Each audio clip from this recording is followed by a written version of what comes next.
نعم، لا زال المجرم طليقا، كيف لا، وهو الذي يملك هو وطائفته حكم هذه المنطقة من قبل أعلى مؤسسات القرارات الدولية. هذه الطائفة التي رعاها الفرنسيون والتي أدخلوها في مؤسسات الجيش والتي قاموا بتوكيلها في حكم المنطقة، فكان الجيش علويا خالصا، ثم لم يلبث هذا الجيش الفرنسي العلوي أن أصبح فيما بعد جزء مما يعرف بالجيش الوطني. هذا الجيش الذي تآمر وخان وباع واشترى كما يريد، وكأن سوريا بأكملها هي مزرعة لهم ولأحفادهم من بعدهم.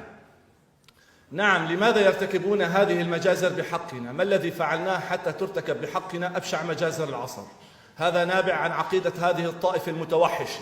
نعم، ميشيل سورا وصف سوريا بأنها الدولة المتوحشة، ولكن تقودها طائفة متوحشة. هذه الطائفة التي لم تدخل الحضارة ولم يدخل الدين إلى قلبها. كثير من المفكرين والمؤرخين الأوروبيين الذين زاروا منطقة العلويين قالوا هؤلاء لا يمتلكون دين ولا يمتون إلى الأديان السماوية بصلة، وهم أقرب إلى الوثنية، ووصفوهم بأنهم كثيرا ما يكنزون الخمر ويشربونه بكثرة. نعم، هذه الطائفة التي أسسها محمد بن نصير والتي اتهموه فيها حتى علماء الشيعة العراقيين، اتهموه فيها بالهرطقة والزندقة والانحلال الأخلاقي. هذه الطائفة التي قال عنا شيخها الطبراني بأننا مدينة الشيطان، نحن السنة كمدينة الشيطان، ويجب اقتلاعنا من الأرض إرضاء لإلههم. أي إله هذا الذي يأمر بالقتل والإجرام كإله اليهود يهوه؟ ألم يأمر يهوه بقتل العرب وسبي نسائهم واقتلاع أعينهم؟ هو نفس يهوه اليهودي. وأنا قلت قبل هذه المرة بأن هؤلاء هم القبيلة اليهودية 13 المفقودة. نعم، هم حلفاء لبني إسرائيل، وهم حلفاء للأمريكيين، وهم حلفاء للروس، وهم حلفاء للفرنسيين، هم حلفاء لكل سكان الأرض، ولكنهم أعداء لنا.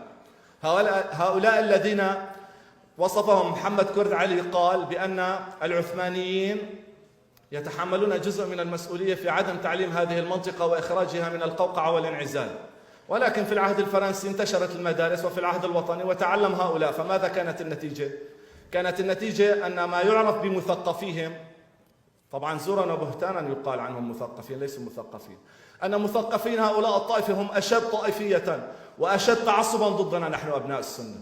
أعطوني مؤرخا أو عالما أو أديبا أو فيلسوفا أو حتى شاعرا علويا. كل هذه الطائفة عبر التاريخ لم تنتج أحد، لم تنتج سوى القتل المأجورين، حتى ما يسمى بأدونيس الشاعر العلوي وليس بشاعر، هو لص.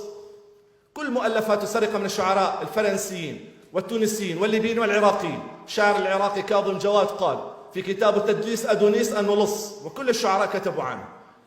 ماذا أنتجت هذه الطائفة؟ منذ استلام حافظ الأسد حتى هذه اللحظة أنتجت الكثير للطائفة، لكنها كانت وبالا علينا، ولم تكن وبالا علينا إلا بتفرقنا نحن أهل السنة. في الوقت الذي كنا مشغولين فيه بالتنافس على الكراسي والمناصب وتدبير الانقلابات ضد بعضنا البعض، كانت الطائفة تتكتل وأنشأت لها محفلا ماسونيا في القاهرة. هكذا وصف باتريكسيل اللجنة العسكرية التي أسسها صلاح جديد وحافظ الأسد في القاهرة. قال هي أقرب إلى اللجنة الماسونية. نعم، خططت وربطت لها خيوط خارجية بالتواطؤ مع المجتمع الدولي إلى أن استطاعت السيطرة على الحكم. ثم أزاحت الاقتصاد السني من المواجهة عبر قوانين التأميم التي أمم فيها أراضينا ومعاملنا ومصانعنا، ثم طرد والتخلص من معظم السياسيين السوريين، ثم تم استبدال كل الضباط السوريين السنة في الجيش السوري بضباط علويين لا يحملون حتى شهادة السادس أو التاسع. قالوا أين أتاسي في 64؟ قال أنا بأسبوع واحد سرحت 500 ضابط سني. كانت التهم دائما جاهزة لتسريح الضباط السني، إما بعثيين أو برجوازيين أو معادلة الاشتراكية أو ناصريين أو إلى آخره. وبالتالي تدفق الآلاف من العلويين ليكونوا هم عماد الجيش السوري، هؤلاء الذين لا يملكون لا علما ولا فقها ولا أدبا، وبالتالي ليس مستغرب أن يقوموا بتسبيب الجولان لتثبيت نظام حكمهم. قال لافروف علنا، قال لا يمكن أن نسمح للسنة بالحكم في دمشق. كيف لا وكانوا هم حلفاء للمغول وهم حلفاء للصليبيين، ثم تحالفوا مع الفرنسيين، ثم تحالفوا مع الأمريكيين. أنا قلت قبل هذه المرة أن هذا السلاح سلاح روسي، لكن غطاء السياسي أمريكي إسرائيلي، ويستحيل اقتلاعه إذا لم يتم اقتلاع كل هذه المنظومة الدولية.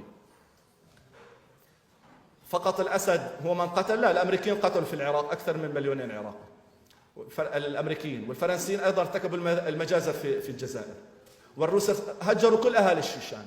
هذا النظام هو جزء من منظومة إجرام دولي. لن نستطيع اقتلاع هذا النظام إذا لم نقتلع كل هذه المنظومة الدولية. ليست المجزرة الأولى على فكرة مجزرة حي التضامن، ما تم تسريبه في حي التضامن جزء بسيط جدا. الكيماوي في الغوطة 1400 شهيد، مجزرة علي الوحش 1500 شهيد. كل صور هذه المجازر محفوظة لدى الاستخبارات البريطانية والفرنسية والإسرائيلية والأمريكية. كل مدة يخرجون مقطع معين للضغط على النظام لتعديل سلوكه كما قال الأمريكيين. قال لسنا شرطي العالم، وليس من مهمتنا تغيير النظام السوري ولا النظام الإيراني، إنما تعديل سلوكه فقط لا غير، يستجيب للمطالب الأمريكية الجديدة في المنطقة. في عام 2003 عندما خرج للعلن ما يعرف بقانون محاسبة سوريا، سافر يهود باراك إلى بروكسل والتقى بمعظم السفراء الأوروبيين. قال أنتم لا تمتلكون حدودا مع سوريا، نحن من يمتلك الحدود ومن يقرر شكل نظام الحكم فيها. لم تكن الأولى التي ارتكب هذا النظام. في عام 1964 عندما قام أحد الطلاب في مدينة حماة بكتابة على السبورة لا حكم إلا لحزب البعث، قام طالب حموي آخر فكتب لا حكم إلا لله، فاندلعت أزمة في المدرسة. فقام وزير التربية شبل العيسى الدرزي بنقل معظم مدرسي مادة تربية الديانة الإسلامية والكثير من الطلاب إلى خارج المدينة. فبعدها ازداد التوتر في المدينة، فاندلعت اشتباكات، فاقتحمت طابور الحرس القومي والجيش السوري العلوي مدينة حماة، وقصفوا مسجد السلطان ودمروه، كان يعتصم فيه الشيخ مروان حديد والآخرين. ثم استباحوا المدينة، فأضربت المدن السنية السورية، أضربت دمشق وحلب وحمص وحماة واللاذقية، فاستباح الجيش السوري كل المدن السورية، وصدرت قوانين التأميم والتجريد وكل شيء، وحتى الطرد من الجنسية، اقتلعوا كل شيء اقتلاع. وعندما انتفضت حماة مرة أخرى دكت المدينة على رؤوس أصحابها. والله هذا النظام يملك توكيل حتى بقتل كل أهل السنة في سوريا. لعن الله كل من أيد وكل من قاتل معه إلى يوم الدين. اللهم لا تبقنا إن أبقيناه، اللهم لا تبقنا إن أبقيناه، اللهم لا تبقنا إن أبقيناه. السلام عليكم ورحمة الله وبركاته.